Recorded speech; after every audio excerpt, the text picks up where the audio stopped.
বিকেল 4:30 এখনও পর্যন্ত মশারি তোলা হয়নি, মশারি খাটানো আছে। সকাল থেকেই নিচের কাজ আর আরও সব কিছু করতে গিয়ে আমার প্রায় 2টো বেজে গিয়েছিল। তারপরে 2:30 থেকে লাইভ করতে বসেছিলাম, তো সেই জন্য 4টে পর্যন্ত, আজ 4টে করিনি, আজ 3:30 পর্যন্ত লাইভ করলাম। তারপরে একটুখানি শুয়ে এলাম এই রুমটাতে, দেখলাম এখনও মশারি তোলা হয়নি, আছে এখনও, তো মশারিটা চটপট করে তুলে নিলাম। তো কাজের কোনো ঠিক ঠিকানা নেই বুঝলে, আমার যখন যেটা পারি তখন সেটাই করে নিই। বিকেলের দিকে খাবারটাও কিন্তু আমার হয়ে গেছে, রুটি আর ছোলার ডাল। ভাবলাম একটুখানি বসে না থেকে যাই, একটু বেরিয়ে আসি, মনটাও হালকা হবে, ভালোও লাগবে। বাইরে বেরোলাম, বেরিয়ে হাঁটতে হাঁটতে অনেকটা দূর চলে এসেছি। আর অনেকটা দূরে এসে চারিদিকে দেখতেই পাচ্ছ, তোমরাও দেখতে পাচ্ছ, আমিও দেখতে পাচ্ছি কত কাশবন আর কত সবুজ।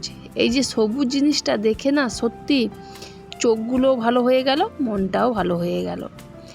প্রচণ্ড মেঘ করেছে ঠিকই, এখন বৃষ্টিটা নামাবে না, মেঘটা চারিদিক থেকে এখন করে রেখেছে। আর প্রচণ্ড গরম, ভীষণ গরম। সেই গরমের জন্য খাবারটা করে আমি ভাবলাম চলো একটু ঘুরে আসি।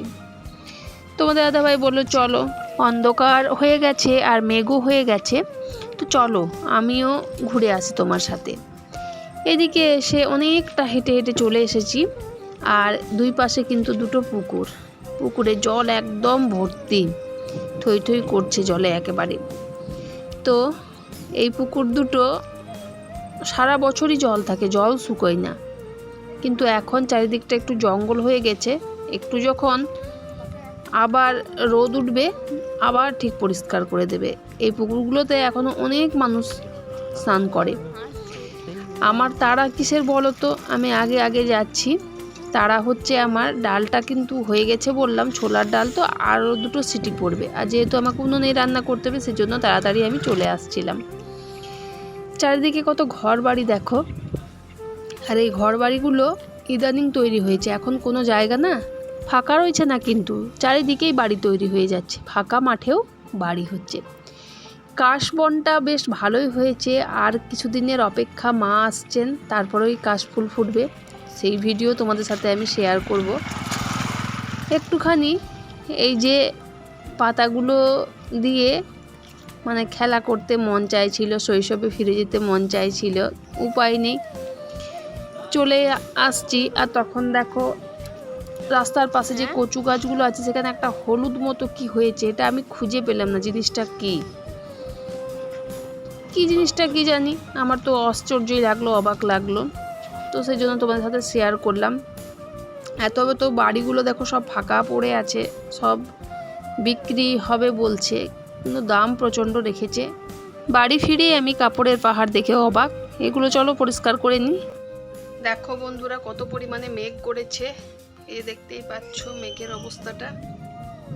আর আমি এখানে উনুনে চাটা বসিয়েছি, এই যে চাটা হচ্ছে আস্তে আস্তে। আর ছেলে এখনো কলেজ থেকে আসেনি, দেখো কত পরিমাণে মেঘ, এখন বেজে গেছে সন্ধ্যে 7:30। তো এইভাবে কষ্ট করে 5 জনের আশীর্বাদে যাতে কোনো একটা জায়গায় গিয়ে দাঁড়াতে পারে। দেখো প্রচণ্ড পরিমাণে বিদ্যুৎ চমকাচ্ছে, ওই দেখো, তো প্রচণ্ড চিন্তা হচ্ছে আমার, কি যে করব খুঁজে পাচ্ছি না। তোমরাই বলো, এমনি কষ্ট করে পড়াশোনা করার পরও যদি ফল না পায় তাহলে কতটা পরিমাণে খারাপ লাগে।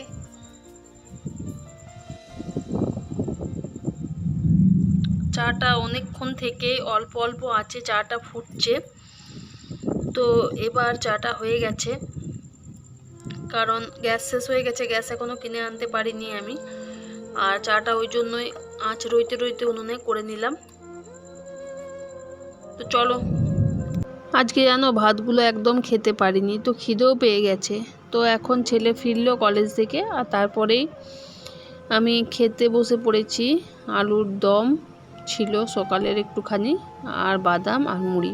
তো আমার খিদে যখনই পাই আমি খেয়ে নিই, আর খিদে যখন পায় তখনই খেয়ে নেওয়াই ভালো, কারণ খিদেটা তারপরে আর থাকে না যদি না খাওয়া হয় তো। আর খিদের সময় দেখবে জল মুড়িটাও খুব মিষ্টি লাগে। পেয়ে গেছিলাম গো, এতক্ষণে কারেন্ট এলো জানো, আর এত পরিমাণে বৃষ্টি, তারপরে বিদ্যুৎ চমকাচ্ছিল। আর তোমাদেরকে তখন বললাম না 7:30 বেজে গেছে, 7:30 সময় তখনও বাস থেকে ছেলে নামেনি। তারপরে 7:30 পর বাস থেকে নেমে বাস স্ট্যান্ডে এমন ফেসে গিয়েছিল বৃষ্টির জন্য, আসতেই পারছে না। সমানে প্রায় 45 মিনিট মতো বৃষ্টি এক নাগাড়ে পড়লো। আর তারপরে এত পরিমাণে তোমার বিদ্যুৎ চমকাচ্ছিল, খুব ভয় লাগছিল। তো ছেলে যখন বাড়ি ফিরলো, ওর বাবা ওকে আনতে গেল মোড় পর্যন্ত ছাতা নিয়ে।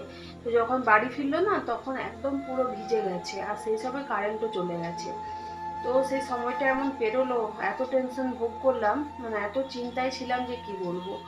ছেলে মেয়ে যদি বাইরে থাকে তো মা বাবার তো একটা চিন্তা হয়, তার উপরে আবার মানে এরকম যদি দুর্যোগের কবলে পড়ে তাহলে তো আরও চিন্তার ব্যাপার। তো সেই জন্য খুব চিন্তায় ছিলাম। যাই হোক, ছেলে চলে এসেছে এখন বাড়ি। আর মাথা টাথা মুছে, তারপরে ফোন ভিজে গিয়েছিল, ল্যাপটপ ভিজে গিয়েছিল, সব ভিজে গিয়েছিল পুরো, সবগুলো মানে মুছে প্রায় শুকোতে দেওয়া হলো। আর ও একটুখানি এসে মুড়ি খেলো, আর ভাত খেলো না, বললো যে রাতে খাবে ভাত। তো এসে মুড়ি খেয়ে শুয়ে পড়েছে। তো ব্লগ তোমাদের কেমন লাগলো জানিও, জানি হয়তো একঘেয়েমি লাগবে। তো যদি একঘেয়েমি লেগেও থাকে তাও কিন্তু আমার ব্লগটা দেখার জন্য তোমাদের সবাইকে অনুরোধ রইল। তো কিছু হলেও, একটুখানি হলেও, কোনো জায়গাটা হলেও ব্লগের কিছুটা হলেও তোমাদের ভালো লাগবে।